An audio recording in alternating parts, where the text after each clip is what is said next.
মুসলমানরা যেখানে শুয়ে আছেন এখনো কবরটা স্মৃতি চিহ্ন আছে। আমার রাসূল তার মার কবর জিয়ারত করেছেন। সহিহ মুসলিমের হাদিস, ইন্না রাসূলুল্লাহ সাল্লাল্লাহু আলাইহি সাল্লাম যারা কবরা উম্মি বাকা ওয়া বাকা মান হাওলা। আমার নবী তার মার কবর জিয়ারত করলেন, নবীজি কাঁদলেন।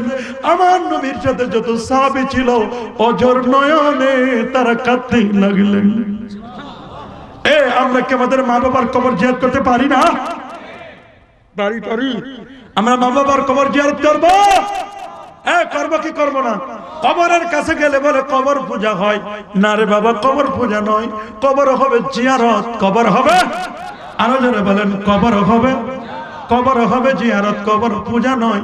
নবীজি মার কবর জিয়ারত করেছেন, আমরা ওলিয়া উলিয়ার কবর জিয়ারত করি, আব্বা আম্মার কবর জিয়ারত করি। কবরবাসীর কাছে গেলে আমরা বলি, আশপাশে গোরস্থান আছে না? আছে না?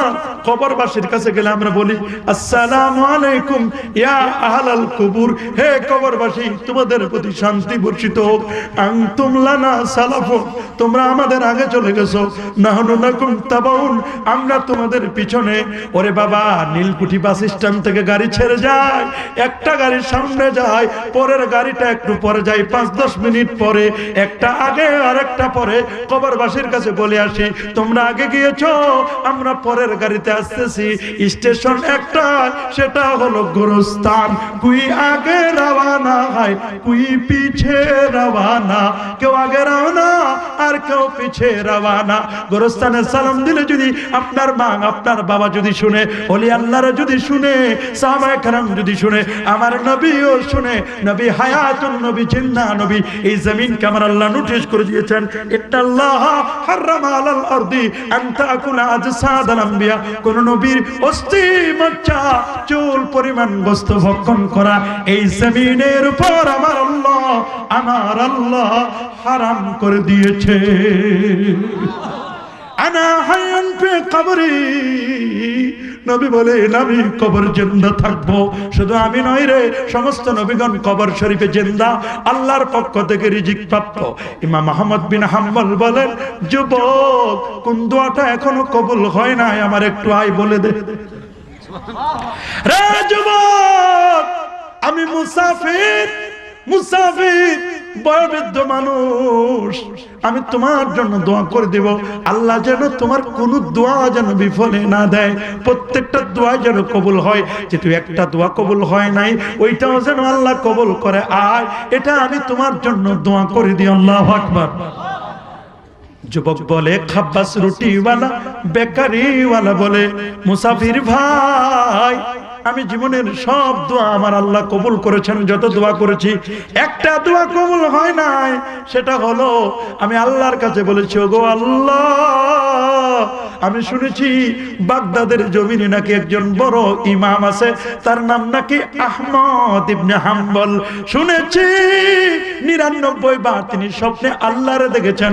12.5 লক্ষ হাদিসের পণ্ডিত। শুনেছি জেলখানায় তিনি কারাবরণ করেছেন, আকীদা ছাড়েন নাই, মস্ত বড় আল্লাহর ওলি। শুনেছি ইমাম বুখারীও নাকি তার ছাত্র।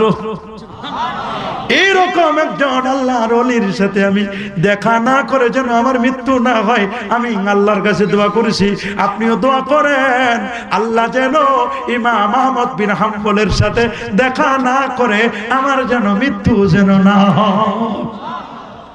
ইমাম আহমদ চোখের পানি ছেড়ে দিয়ে বলে, খাব্বাস রুটিওয়ালা বেকারিওয়ালা, আয় আয় রে আমার কাছে আয়, আয় আমার চেহারার দিকে তাকায় দেখ। তুমি হয়তো বা আহমদ বিন হাম্বলকে চিনো না, আনা আহমদ ইবনে হাম্বল। তুমি যাকে দেখা করার জন্য বাগদাদে যাইতা, আমি সেই আহমদ ইবনে হাম্বল। আজকে তোমার সাথে দেখা, সারাটা রাত আমি তোমার এই রুটিখানায় আমি কাটিয়েছি। আয় তোরে নিয়ে দোয়া করে দি, এইটা দোয়াও কবুল। তোমার আহমদ বিন হাম্বলের দোয়াটা যদি কবুল হয় নাই, আনা আহমদ ইবনে হাম্বল, আয় আয় আমার একটু দেখে যা, তোমার এই দোয়াটা আমার আল্লাহ কবুল করে নিলে। দোয়া কবুল করার মালিক কে? আল্লাহ। আমরা 5 ওয়াক্ত নামাজের পরে দোয়া করি কি করি না? আমরা করব কি করব না? জানাজার পরে কাতার ভেঙে দোয়া করুন, আজানের পরে আপনি দোয়া করুন রে বাবা। এগুলো নিয়ে দ্বন্দ্ব করবেন না, কলহ করবেন না। কেউ যদি দোয়া করতে না চায় কোনো আপত্তি নাই, কতজনই তো কত কিছু করে না।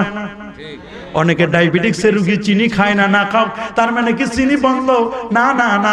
হাই প্রেসার রোগী রেড মিট গরুর গোশত খায় না, এই জন্য কি গরু জবে করা বন্ধ? না না বাবা, কোনোদিনও না। যার যেটা মন চাই এটা আপনারা আমরা বলে যাই। 5 ওয়াক্ত নামাজের পরে হাত তুলে দোয়া করবেন। রাসূল বলেন দোয়া মকবুল ইবাদত, দোয়া হলো ইবাদতের মগজ। মাল্লাম ইয়াসআলিল্লাহ ইয়াগদাব আলাইহি, যে লোকটা আল্লাহর কাছে চাইতে জানে না, আমার আল্লাহ তার প্রতি রাগ করেন। সাল্লাল্লাহু কুল্লা শাই হাত্তা শাসানা আলাইহি, জুতার ফিতা ছিঁড়ে গেছে তাও যদি তুমি চাও, আল্লাহর কাছে চাও, দেওয়ার মালিক হচ্ছে আমার আল্লাহ। দুনিয়ার ফকিররা দুনিয়ার সম্পদশালীদের কাছে হাত পাতে, হাত তুলে হাত পাতে, যদি হাতটা এরকম করে দেয় আর যদি বলেন চেয়ারম্যান সাহেব দেন টাকা দেন, 5 টাকা দেন, চেয়ারম্যান সাহেব রাগ হয়ে যাবে। ভিক্ষুকওয়ালা কিন্তু হাত পাতে, কাকুতি মিনতি করে, তারপর চেয়ারম্যান সাহেব পকেট থেকে 10, 50, 20, 100 টাকা বের করে দেন। ঠিক কিনা বলেন? আবার কেউ দেখে পকেটে হাত ঢুকায়, দেখে পুরান টাকা কোনটা, সেরা কোনটা, 2 টাকার নোটটা দেয়। অনেক ভিক্ষুক সে কিন্তু মন খারাপ করে। আবার ঢাকা শহরের ভিক্ষুকরা তো ভিআইপি, দেরি হলে কয় দেরি করলেন কেন, 20 টাকা দেন। কথা বলে। প্রথম বছর যখন আল্লাহর ঘরের মেহমান হিসেবে গেলাম আমরা মক্কা শরীফে 2010 সালে, এয়ারপোর্টে নামছে, ভিক্ষুকের সাথে দেখা, পকেটে 10 রিয়াল রয়ে গেছে। কয় রিয়াল? হায় হায়, 10 রিয়াল দিয়েছি ফকির রে। হ্যাঁ নিবে না। আমি কিন্তু কেন চাচা এটা 10 রিয়াল? হ্যাঁ আমার 10 রিয়াল চিনান, 14টা দেশ ভ্রমণ করছি। আমি গেছি আল্লাহু আকবার, 14 দেশ ভ্রমণ করে আইছে ভিক্ষা করে। তারে আমার সে আমারে বলে আমার 10 রিয়াল চিনান, আমি চিনি না। আমি কইছি 200 টাকার উপরে। হ্যাঁ আমার 10 রিয়াল আপনি চিনান। কিছুদিন আগে সিগনালে, সোনারগাঁও সিগনালে ফকির, অবাক করার মতো, হুজুর এতক্ষণ মানে স্বাভাবিকভাবে একটা জিনিস বের করতে তো সময় লাগে, এতক্ষণ আপনার দেরি হবে, তাহলে আপনি তো আমার পোষাবে না। আপনার এখানে যদি আমি সময় বেশি দিই, আমার তো আরো কয়েক গাড়ির কাছে যাইতে হবে। কত ব্যস্ত, মনে হয় ব্যাংকে টাকা রাখছে। আমরাও যারা ব্যাংকে টাকা জমা রাখি, আমরাও তো যাই সিরিয়াল ধরা লাগে মাঝে মাঝে। কি বলেন আপনারা, লাগে না? অথচ ভিক্ষুকরা যদি খালি 1 মিনিট দেরি হয়েছে, কি রাগ মাথায় উঠে যায়। আরো যদি 5 টাকা দিচ্ছেন তাহলে তো কোনো কথাই না, 10 টাকা 20 টাকার নিচে নিবারে চায় না। ভিআইপি ফকির। কথা বলেন, কথা বলেন। দুনিয়ার ফকিররা যদি হাত পাততে পারে, আমরা তো আল্লাহর ফকির। আল্লাহ বলেন ওয়াল্লাহু গানি ওয়া আনতুমুল ফুকারা, আল্লাহ হলেন অমুখাপেক্ষী, আমাদেরকে আল্লাহ বলেন তোমরা ফকির। তা আমরা তো আল্লাহর ভিআইপি ফকির, আল্লাহর কাছে হাত পাতবো না? হ্যাঁ হাত পাতবো না। রাসূলকে প্রশ্ন করা হলো আইয়ুদ দুআ আসমাউ, হুজুর কোন দোয়াটা আমার আল্লাহ তাড়াতাড়ি কবুল করেন? রাসূল বলেন দুবুরা সালাওয়াতিল মাকতুবা, 5 ওয়াক্ত ফরজ নামাজের পরে যে দোয়া করা হয়, দোয়া আল্লাহ কবুল করেন। তাহলে আমরা দোয়া করব।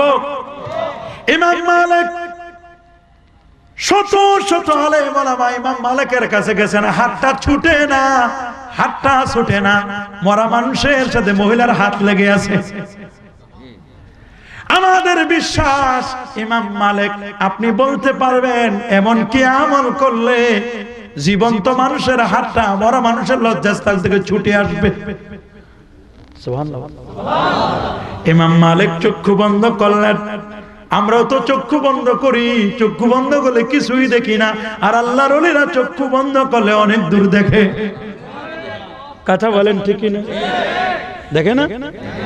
লব্বে বন ওয়া গোশে বন ওয়া চশমে বন, গরনবিনী নূরে হক পর মা বখন। আরে বাবা, দুনিয়ার চোখ যখন বন্ধ হয়ে যায়, দুনিয়ার কান যখন বন্ধ হয়ে যায়, তখন কলবের চক্ষু খুলে যায়, আধ্যাত্মিকতার চক্ষু খুলে যায়। আল্লাহু আকবার। আল্লাহ নবী উম্মে হানির ঘরের শোয়া মনে আছে কি নাই? উম্মে হানির ঘরে নবীজির শোয়া, জিবরিল আমিন আসলেন, নবীকে নিমন্ত্রণ পত্র দেখালেন, হুজুর আপনি আল্লাহর আরশের রয়্যাল গেস্ট, ভিআইপি মেহমান। আপনার চাচা আবু তালেবের ইন্তেকাল, আপনার স্ত্রী খাদিজাতুল কুবরার ইন্তেকাল। খাদিজা, নবী কোনদিন খাদিজাকে ভুলতে পারেন না। পারছেন? নবী যখন হেরা পাহাড়ে জাবালে নূরে যখন থাকতেন হেরা পর্বতে, খাদিজা একটা মেয়ে মানুষ রুটি বানাইয়া ছাতু বানাইয়া কেমনে উঠতেন, আমার উঠতে 2.5 ঘন্টা লাগছে। একজন তাগড়া যুবক